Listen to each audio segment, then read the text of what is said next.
Good morning, Malacanang Press Corps and other friends from the media. Welcome to Bali, Indonesia, where, as you know, we are awaiting the arrival of President Aquino tomorrow, where he will participate in the APEC meetings. He will be doing a number of fora. He'll be talking to people from the business community, and he will be having informal discussions also with a number of other world leaders. As you know, after this, we proceed to Brunei for the ASEAN Summit, which is also a must for any Southeast Asian leader. There at the ASEAN Summit, we also expect to have interactions, frank and candid interactions, with a number of other world leaders. So I'll take your questions now. What is the president expected to push, sir, in this APEC summit? Sa APEC Summit? Well, we're going to be talking about inclusive growth. No? He's going to be talking to the international business community and other world leaders. We're going to be showing the reforms that we have undertaken over the last 3 years have borne a lot of fruit in terms of increased confidence in the Philippine economy and in the management of the economy. And as usual, we will be asking people to come take a look and further invest in the Philippines. As you know, we've seen rapid growth in the last 3 years. But we are not happy that the growth has not been as inclusive as we want. We have social interventions, and you know all about them. I won't go into them, the healthcare, the education, the CCT.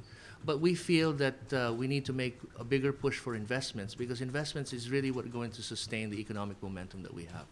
So as always, the President is going to take every opportunity to meet with world leaders and international business community to push for investments in the Philippines. Sir, what particular reform would the President parade or trumpet during the summit? Well, we're going to be talking more in broad strokes, no? So it's not going to be one or two particular things, but I think people will be curious about certain recent developments, such as the customs reforms.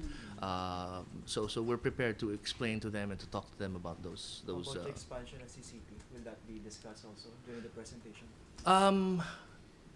I don't know how much of our discussions will center on CCT.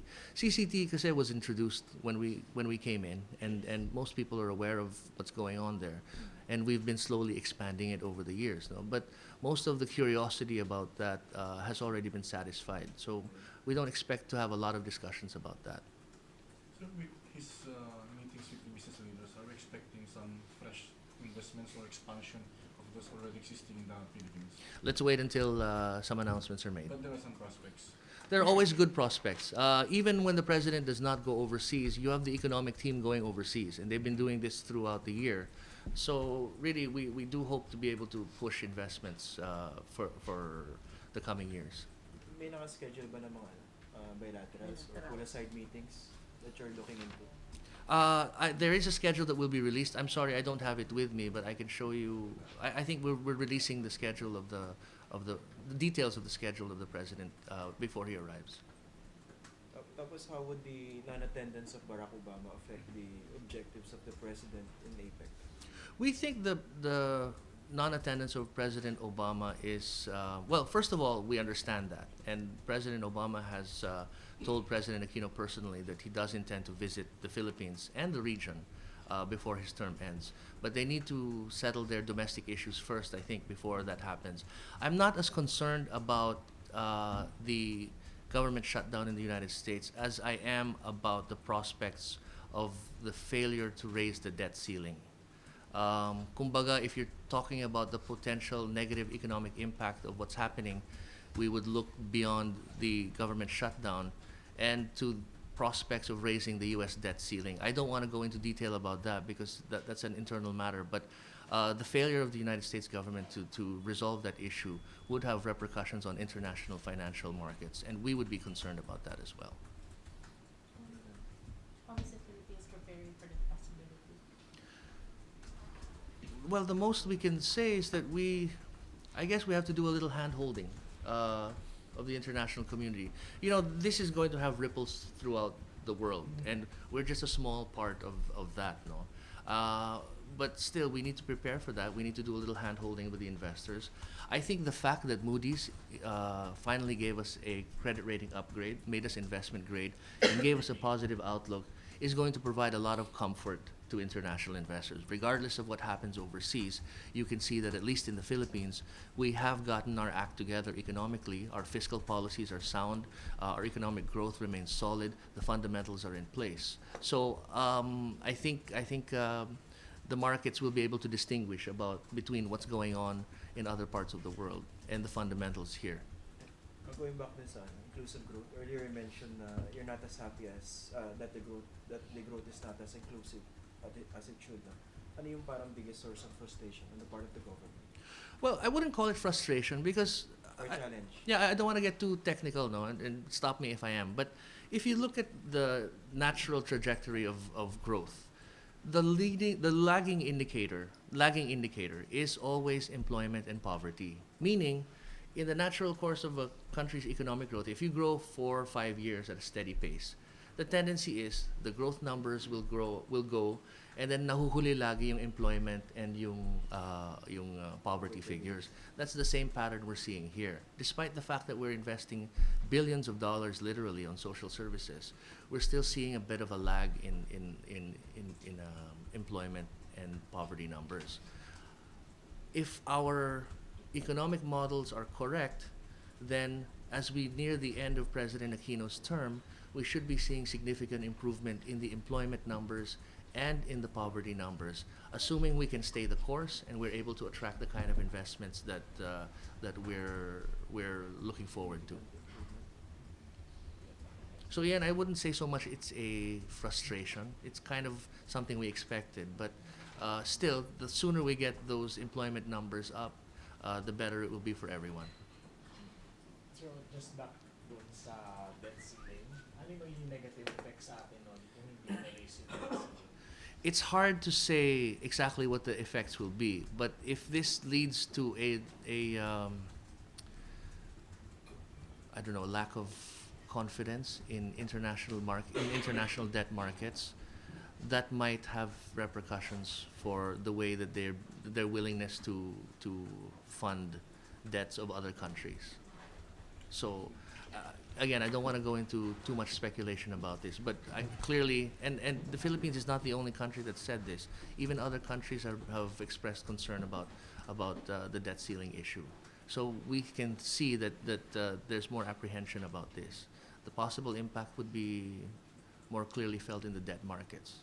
And to the extent that the Philippines does have some external debt securities, then that's where our concern would be.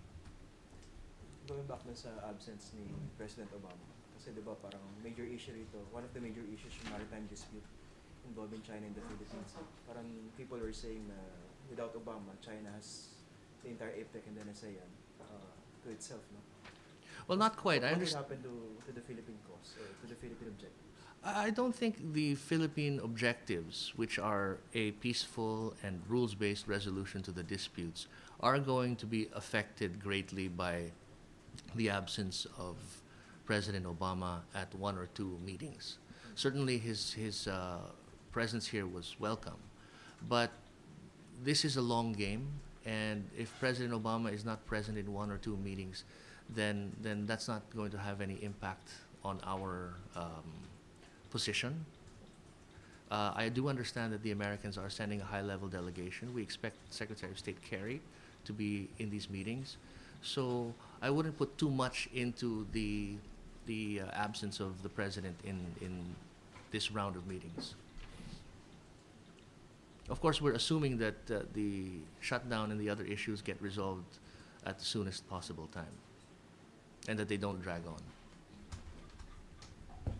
What are your thoughts about Xi Jinping going around Southeast Asia, skipping the Philippines, and telling our neighbors that they are ready to resolve the issue of maritime dispute in a peaceful manner? What does this mean to us? Being skip about all these troubles. Well, number one, we welcome if he said that, I haven't heard him, but if they're going around the region saying that they want a peaceful and rules-based resolution, then that is perfectly acceptable to us. I wouldn't put too much stock also in whether or not they skipped us this time around or whether we're having meetings with them. These diplomatic efforts on both sides take time, and at the proper time, then I think both our countries will decide when the proper time is for us to have face-to-face discussions. Clearly, neither side believes at this point that the face-to-face meetings will change much. So let's see how the issue plays out. Don't you see this as a preemptive strike on our positioning in ASEAN? Not necessarily. Again, if they're saying that they want a peaceful and rules-based resolution, if they're saying that they want to move forward on a code of conduct, then that's something we would welcome. Or I mean, us being isolated in the next round of the ASEAN, because I heard the DFA saying that we will be raising this issue again when we come to ASEAN, and yet Xi Jinping is already going around telling Yeah. our neighbors that we are ready to talk about this thing peacefully. Well, we all have our strategies for dealing with this issue, and they have theirs, we have ours. Again, I think maybe neither side at this point believes it's a good time to meet. We respect that. At some point, as this issue evolves, there will be discussions, I suppose, and at the end of the day, we all want the same thing. We want peace, we want resolution to these issues, and if these issues can't be resolved right away, then in the meantime, we want to make sure that it doesn't lead to more tensions or to even to violent confrontation. So we're all after the same thing. We just, I guess, have different ways of going about it. By the way, I also would not think that this isolates the Philippines. No, the Philippines has been a very active player in regional affairs, and ASEAN has been fully engaged by the Philippines over the last several years. We have strengthened our relations with countries like Japan, the United States, Australia, Vietnam. So far from being isolated, the Philippines has become even more engaged in the world in the last 3 years.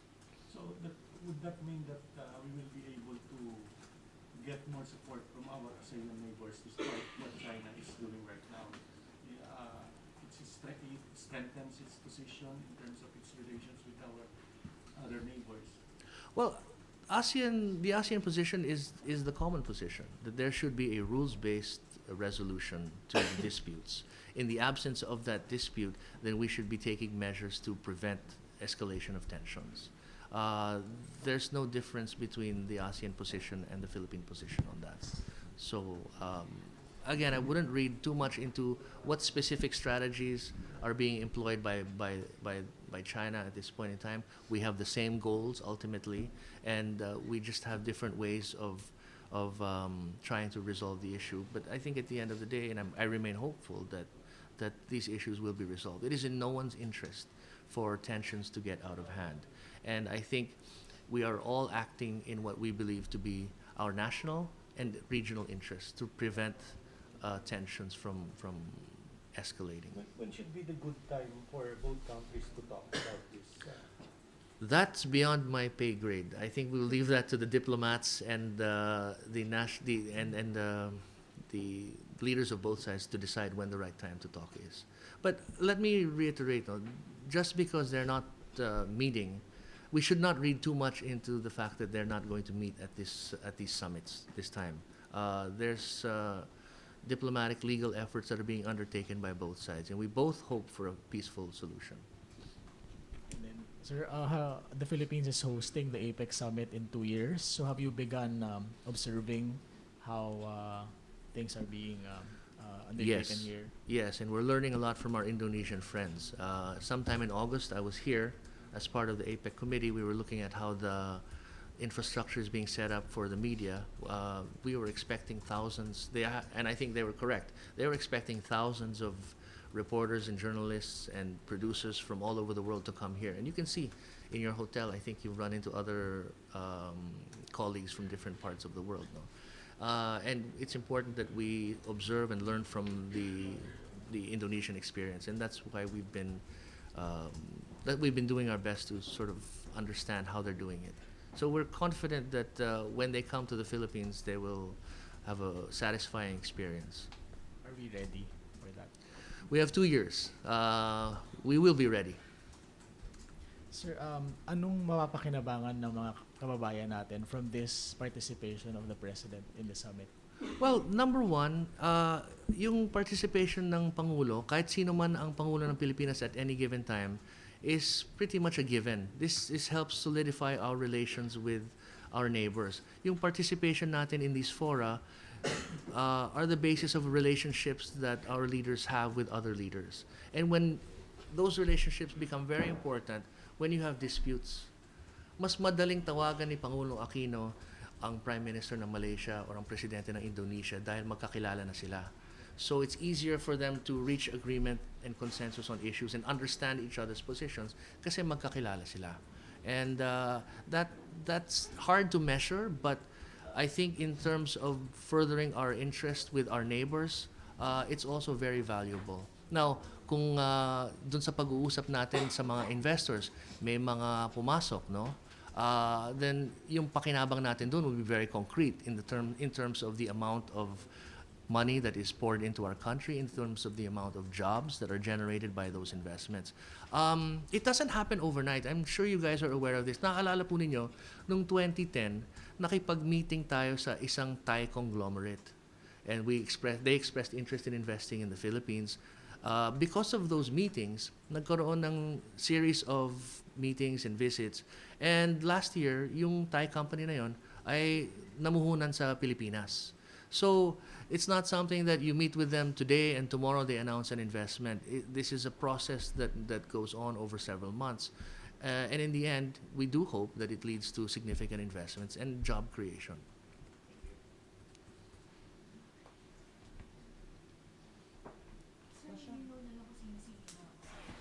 Can I release that list to you a little bit later? Do we have that?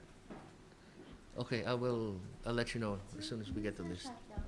US government shutdown, have you measured kung ano yung naging effect dun sa remittances ng mga companies? That shouldn't have too much of an effect on remittances. Number one, Filipinos are all over the world, not just in the United States. And even in the United States, we don't know how many of them are employed by the US government. We would think that most of them are employed in the private sector.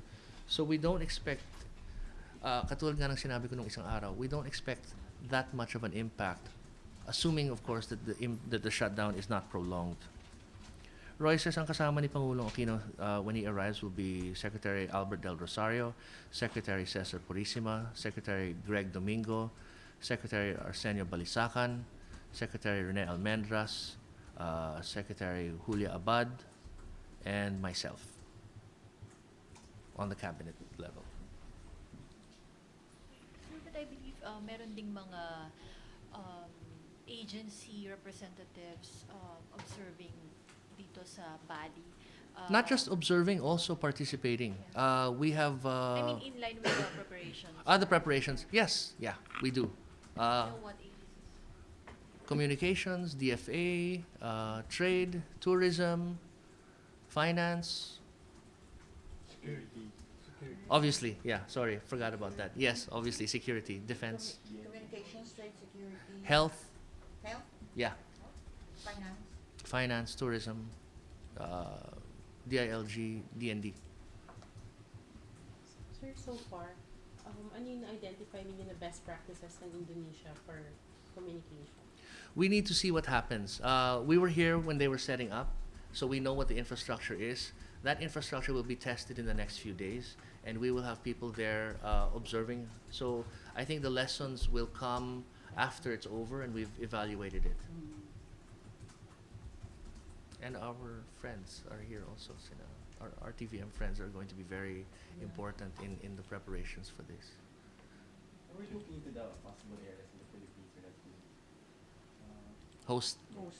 Yeah, we've got a short list of events. Remember that APEC is culminated by the Leaders Summit, but APEC meetings are going on the ministerial and sub-ministerial level months before the actual event. So we're hoping that as the APEC delegates meet in various capacities throughout the year, that they will have a chance to visit different parts of the Philippines and see how much more fun it is. Sir, I'm just curious as to where we are going to get the funds for the APEC preparations. Is this coming from the LAP or? the No, LAP this or this what? is going to be allocated for from the GAA, so that's not going to be an issue. By the way, since you mentioned DAP, no, and I know we've had discussions about this, and I'm sure nagsasawa na rin kayo dito. Pero let me just say one more thing, no. In the coming days, you will see, and I think you will grant us this, that we were very transparent about it since 2011. This is how much savings we have, and this is where it's going to go. In the next few days, you will see our members of the cabinet, who were agencies that implemented some of these realigned savings, show you exactly where that money went. And I can promise you that in as much as that money was done for projects by our agencies, that money was well spent and it had high impact on the priorities of President Aquino. A lot of this went to social services, a lot of this went to infrastructure, and I think the benefits of that would be clearly explained and demonstrated by our members of the cabinet in the coming days and weeks. Certainly there seems to have been some issues in as far as some lawmakers' attempts to allocate some of those funds, but that issue is being addressed. As I said before, the president appointed and empowered a commission on audit to look into these allegations. It is on the basis of the Commission on Audit's actions that evidence was gathered by a Department of Justice, again appointed by the president, which led to charges being filed by the ombudsman against a number of lawmakers. In response also to the clamor of people for reform in terms of the discretionary spending, particularly for lawmakers, we have suspended releases of PDAF, as we earlier announced. We have suspended releases of DAP to lawmakers. We have not suspended DAP to the agencies because there's been no question about that being spent properly, and the impact of those projects is very positive. So what am I saying? There is a clear demand for some kind of process to correct what was wrong. There was a clear demand for people to be held accountable, and an objective evaluation of what this administration has done since, let's time it lang, since the first march in Luneta, has been compliance with the legitimate grievances of our people. They wanted people made accountable. People have been charged with plunder. People who have never been charged before. Processes have been reformed and are being reformed to prevent this from happening again. And all of this was done because President Aquino believes that we need to spend this money correctly. So, there will be many issues, many side issues. But at the end of the day, no one can say that we're not doing what has to be done to correct these problems. Was it upon the instruction of the president for the agencies to explain kung paano nila ginamit yung pera? I don't think the president has to instruct anyone to do this, no? On their own, they will do it because we don't like the fact that this program, which has had many good effects, is being mischaracterized by some people as nothing but pork. Remember, you were getting into a debate with Edwin about whether this is pork or not. I won't add to that debate, but what I can say is, what I can ask for is, if you look at the totality of what we've done under the disbursement acceleration program, then I think you will see objectively that this has had many, many good benefits. And that has to continue. The programs, the fast-moving programs under DPWH, there's been no question about that. That's just as an example, no? So let's take a look at this, let's step back and look at this project in its totality, this process in its totality. We've conceded and we see that there are things that need to be fixed, and we're fixing them. Sir, not to belabor the point, pero if it's good, the process of DAP, why suspend it? No, we're not suspending the DAP. Magbibigay sa lawmakers. Because that's where there seems to be some problem. So you acknowledge there's a problem? I think it's very clear that there's a problem. COA is looking into it. Based on whatever COA comes out with, a process will happen. Just like in PDAF, COA looked into it. There was a decision that there was enough evidence to take action, and that was done. Now, in light of these reports that are coming out, I think the responsible thing to do is to suspend that portion of a program, which has been seen to have had some questionable benefits. So, I think that's the prudent thing to do. And I think the public would also expect the same thing. Pag may nakita kayong mali dito, tigil mo na yan, pag-aralan ko ano yung pwedeng gawin, pero pagsamantalang tigilin mo na yan. Yes, sir. Just to be clear, to the point of being redundant, Okay. So you acknowledge na there's really a problem with the DAP, with DAP being coursed through lawmakers. There appears to have been. I want to be fair to everybody. I read your story, so I want to be fair to everybody. There appears to have been some problems in the allocation of savings to projects identified by some lawmakers. As a result of that, I think Secretary Abad has announced that that portion of the program has been suspended. It's not because you see something parang illegal or No, it appears to have had some problems. Ayoko kasing mag-conclude because what we've gotten are reports which COA has to validate before we can make any conclusion. But there appears to have been some issues here, and the prudent thing to do would be to suspend for now. Sir, how much on that portion of DAP being coursed through lawmakers, which was suspended? I don't have the details from DBM at this But point. it's not the entire 72 billion. No, it is not. And as I said, the parts of the project which are coursed through agencies, which there have never been questions about, which, by the way, constitute the huge bulk of what these reallocated savings are, continues. Para clear lang, para clear lang timing, DAP for course through lawmakers was suspended when? Exactly.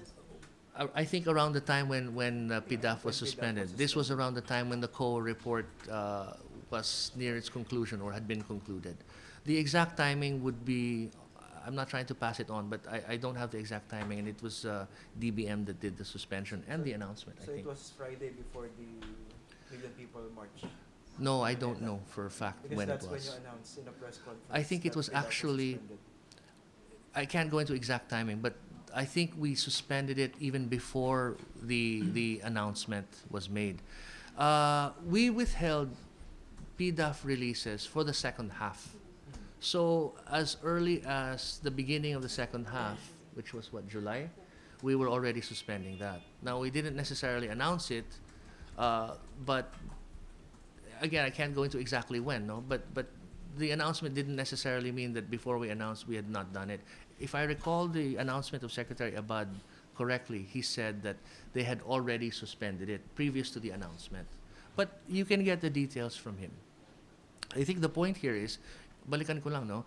When we saw that there were issues related to these, we did the prudent thing and suspended it. Sir, ano yung pinaka-striking na issue on the part of Malacanang? That's why you suspended DAP through lawmakers. Yung pagbibigay ba ng discretion sa lawmakers o yung kinahinatnan ng pondo? Our issue has always been to make sure that public funds are spent properly. And if there's an inkling that they have not been spent, like as there was in this case, then we suspended it. And that's really all we had to do, no? And I think any responsible government would have done the same thing. so it's not because of the pressures, yung mga legal opinions of some people. No, constitutional- it was because these reports had come to light. Again, Butch Abad had said that earlier, even before it came out. No? Ay, sorry. Even before your story came out, we had already suspended it. Pero sir, is there still a chance na ma-revive yung DAP being coursed through lawmakers? That's a question for policymakers that I cannot answer at this point. But we are clearly aware of the reports. We're clearly aware of what public opinion is about this. On the other side of the coin, though, we also have to ensure that whatever actions we take don't have a negative impact on people who are innocent or have nothing to do with it. Sir, Tapos na tayo sa DAP. Sir, may, di ba, when the President announced the suspension of PDAF, meron din siyang sinabi na the Secretary Abad, Speaker Belmonte, and the Senate President, bubuo sila ng mechanism. Meron na bang? Patuloy sila nag-uusap. We will just wait for them to announce what the final answer will be to that.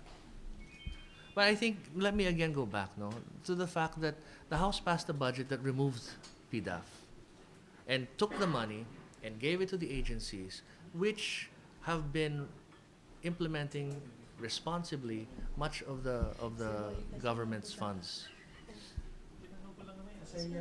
budget. Ikaw kasi. APEC pa na sa Oh,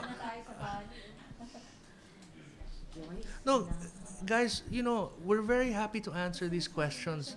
It's just part of being transparent, and I think you have to give us credit for having been the ones whose agencies or the ones who investigated and revealed these details.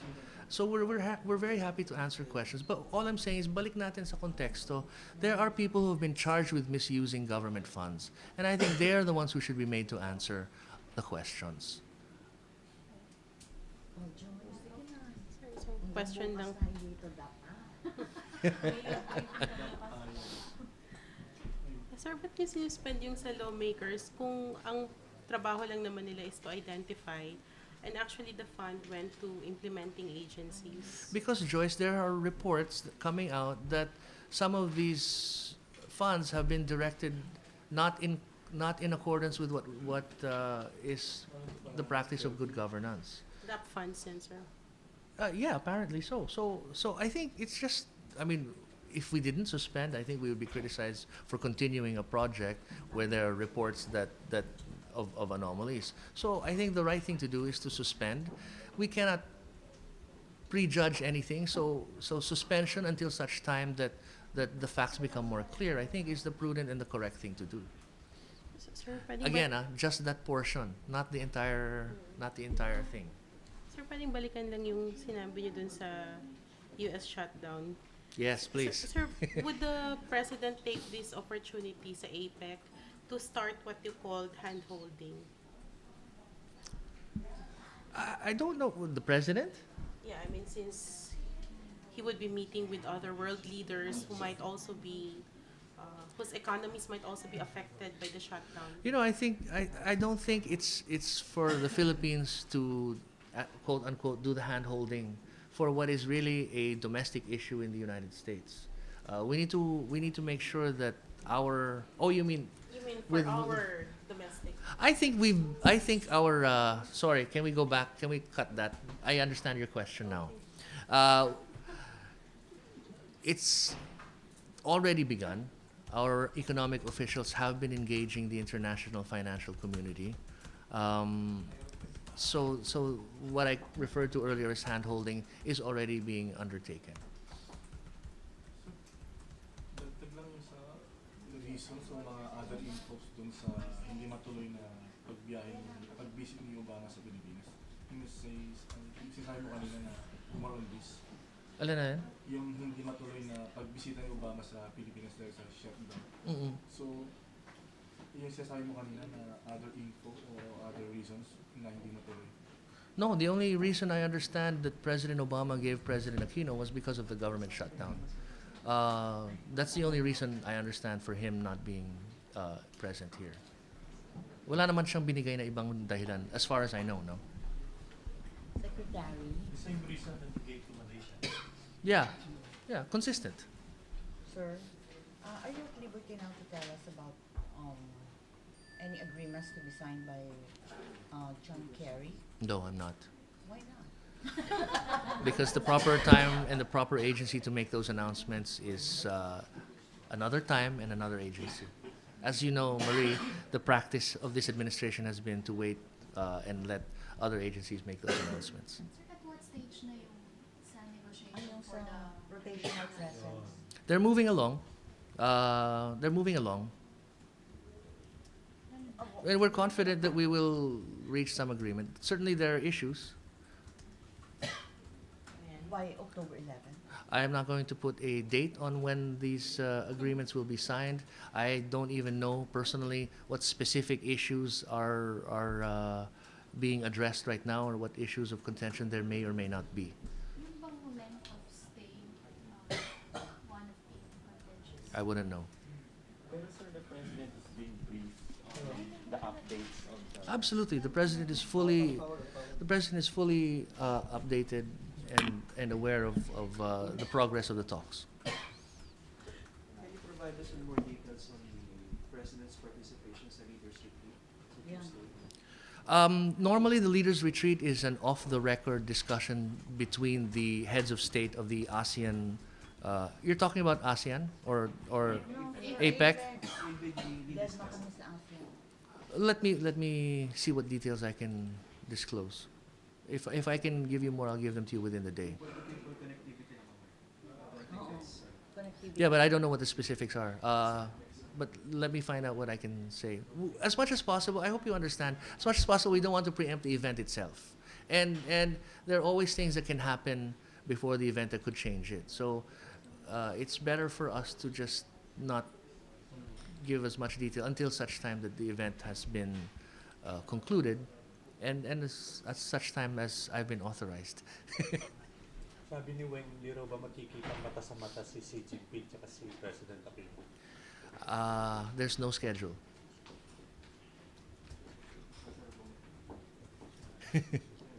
Ganun lang. Ikaw pala yan.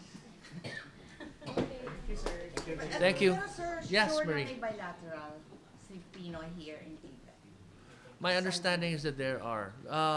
Normally, what happens, I think, is before he arrives or as he arrives, the schedule is released. Meron na ba kayong, wala pang binibigay sa inyo? Meron na pero sa APEC lang, yung sa bilats wala pa sir. Okay, let me check on that. Kasi normally, di ba, yung processor, they announce it when he gets here. So I will find out if there's anything else that we can disclose.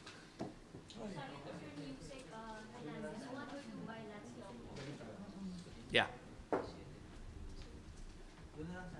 Clue. Wala pang detail. Pacific? European or Yung mga I, Kiribati ba? I don't have the list right now.